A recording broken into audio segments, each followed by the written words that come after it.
Hi friends, welcome to spark Tamil reviews. நான் உங்கள் கார்த்திகேயன். வழக்கம் போல இந்த வீடியோ உங்களுக்கு பிடிச்சிருந்தனா லைக் பண்ணுங்க, ஷேர் பண்ணுங்க, உங்களோட கருத்துக்களை கமெண்ட்ல சொல்லிட்டு போங்க. மறக்காம நம்ம சேனலை சப்ஸ்கிரைப் பண்ணி பக்கத்தில் இருக்க பெல் ஐக்கானையும் கிளிக் பண்ணிருங்க. இந்த வீடியோல பாரி இளவழகன் இயக்கத்தில் உருவான ஜமா படத்தோட விமர்சனத்தை பத்தி பார்க்கலாம்.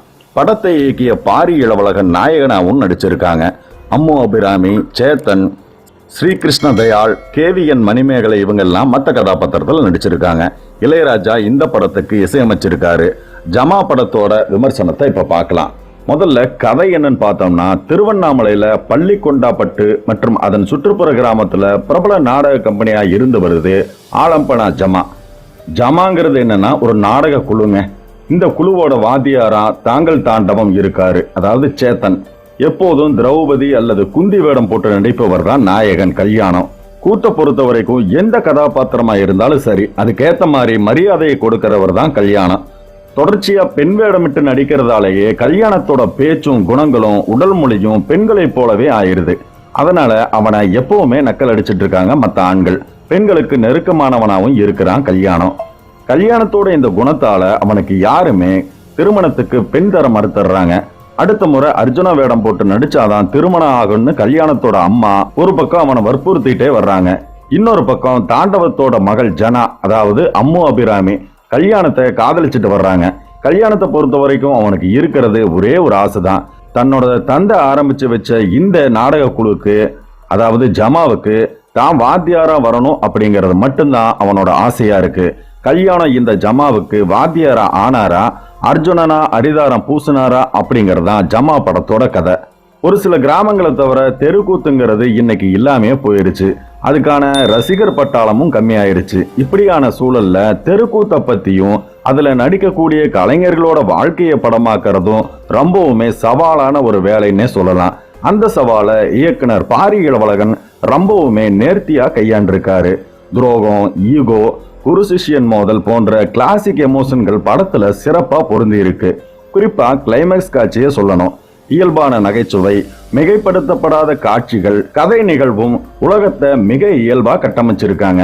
தெருக்கூத்த பார்க்கிற பார்வையாளர்கிட்ட இருந்து பச்சாதாபத்தை எதிர்பார்க்கக்கூடிய ஒரு கருவியா இல்லாம தேவையான இடங்கள்ல பயன்படுத்தி அதோட வழியா முக்கியமான உணர்வுகளை கடத்திய விதம் ரொம்பவுமே சிறப்புங்க. யதார்த்த உலகத்துல வஞ்சம், பொறாமை, பல ஏற்றத்தாழ்வுகளை பின்பற்றக்கூடிய பலவிதமான மனிதர்கள் இருக்காங்க. ஆனா அவங்க எல்லாரையும் ஒன்றிணைக்கக்கூடிய ஒரே ஒரு விஷயம் தெருக்கூத்து. இன்னும் சொல்ல போனா இந்த படத்தோட கதாபாத்திரங்கள் எல்லாமே ஏதோ ஒரு வகையில தங்களோட கலையை மதிக்கக்கூடியவங்களா இருக்கிறதா இந்த கதை வன்முறை இல்லாத ஒரு சிறப்பான படமா இருக்கிறதுக்கு முக்கிய காரணம். ஜமா படத்தை இயக்கி நடிச்சிருக்கிற பாரி இளவழகன் கல்யாண கதாபாத்திரத்துல ஒரு தேர்ந்த நடிகரா தன்னை வெளிப்படுத்தி இருக்காரு. தெருக்கூத்துல பெண்ணா நடிக்கிறதையும் நடிக்கிறவங்களை இழிவா பார்க்கிற வழக்கம் தொடர்ந்து இருந்து வருது. தொடர்ச்சியா பெண் வேடத்தை ஏற்று நடிக்கக்கூடிய கல்யாணம் நிஜ வாழ்க்கையில மற்ற ஆண்களை விட சிறந்தவனா தெரிகிறாரு. இந்த கதாபாத்திரத்தை அமைச்ச விதமும் அதுல பாரி நடிச்ச விதமும் பாராட்டியே ஆகணும். அடுத்ததா தாங்கள் தாண்டவம் வாத்தியாருக்கு பின்னாடி ஒரு நடிகர் இருக்கிறத ஒரு கணம் கூட நம்ம நினைவுக்கே வர்றதில்லைங்க. அப்படியான ஒரு நடிப்பை சேத்தன் இந்த படத்துல வெளிப்படுத்தி இருக்காரு. துணிச்சலா யாருக்குமே தலைவணங்காத ஒரு பெண்ணா அம்மு அபிராமி மிரட்டி இருக்காங்க. கல்யாணத்தோட அம்மாவா வரக்கூடிய KVN மணிமேகலைய நம்ம நிறைய படங்கள்ல பார்த்திருப்போம். ஆனாலும் இந்த படம் அவங்களோட நடிப்புக்கு நல்ல வெளிச்சத்தை கொடுத்திருக்கு. இசையை பொறுத்த வரைக்கும் தெருக்கூத்தம் மையப்படுத்திய படம் தான் அப்படிங்கிறதால இளையராஜா இந்த படத்தோட பின்னணி இசையை கொஞ்சம் நாடகத்தன்மை ஓங்கியே இருக்கிற விதத்துல உருவாக்கி இருக்காரு. கல்யாணத்தோட அப்பா முதலா அர்ஜுனன் கிரீடா அணியும் போது அங்க இளையராஜா ஒரு கம்பீரமான ஒரு இசையா இல்லாம ஒரு சின்ன பையனோட கனவு நிறைவேறக்கூடிய துள்ளலை சேர்த்திருக்காரு. இந்த மாதிரியான ஒரு சில தருணங்கள்ல குறிப்பிட்டு சொல்லும்படியா இருந்துச்சு. ஒரு சில இடங்கள்ல பின்னணி இசை ரொம்ப அதிகமா இருந்ததையும் சொல்லித்தான் ஆகணும். திரைக்கதையில ஏற்ற இறக்கங்கள் இல்லாம பல சமயங்கள்ல கதை ஒரே நேர்கோட்டில் பயணிக்கிற மாதிரி இருக்கிறதா இந்த படத்துக்கு தொய்வை ஏற்படுத்துது. அது ஒரு மைனஸ் பாயிண்டாவும் சொல்லலாம். பல இடங்கள்ல சினிமாட்டிக் தனமா நாயகனுக்கோ வில்லனுக்கோ சின்ன சின்ன ட்விஸ்ட் வச்சு படத்தை சுவாரஸ்யப்படுத்தக்கூடிய வாய்ப்புகள் இருந்தா கூட இயக்குனர் அதை தேர்வு செய்யாம தன்னோட கதைக்கு நேர்மையா இருந்தது ஜமா படத்தோட மிகப்பெரிய பாசிட்டிவ்னு சொல்லலாம். ஏற்கனவே தெருக்கூத்த முக்கியத்துவப்படுத்துற மாதிரி படங்கள் தமிழ் சினிமால நிறைய வந்திருந்தாலும் ஜமாவையும் அந்த வரிசையில ஒரு நல்ல சிறந்த படம்னு தான் சொல்லணும்.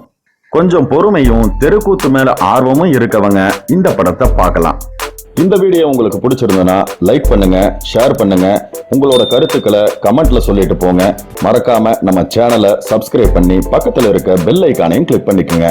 இதே மாதிரி இன்னொரு வீடியோல நான் உங்களை சந்திக்கிறேன். அது வரைக்கும் உங்ககிட்ட இருந்து விடைபெறுவது உங்கள் கார்த்திகேயன்.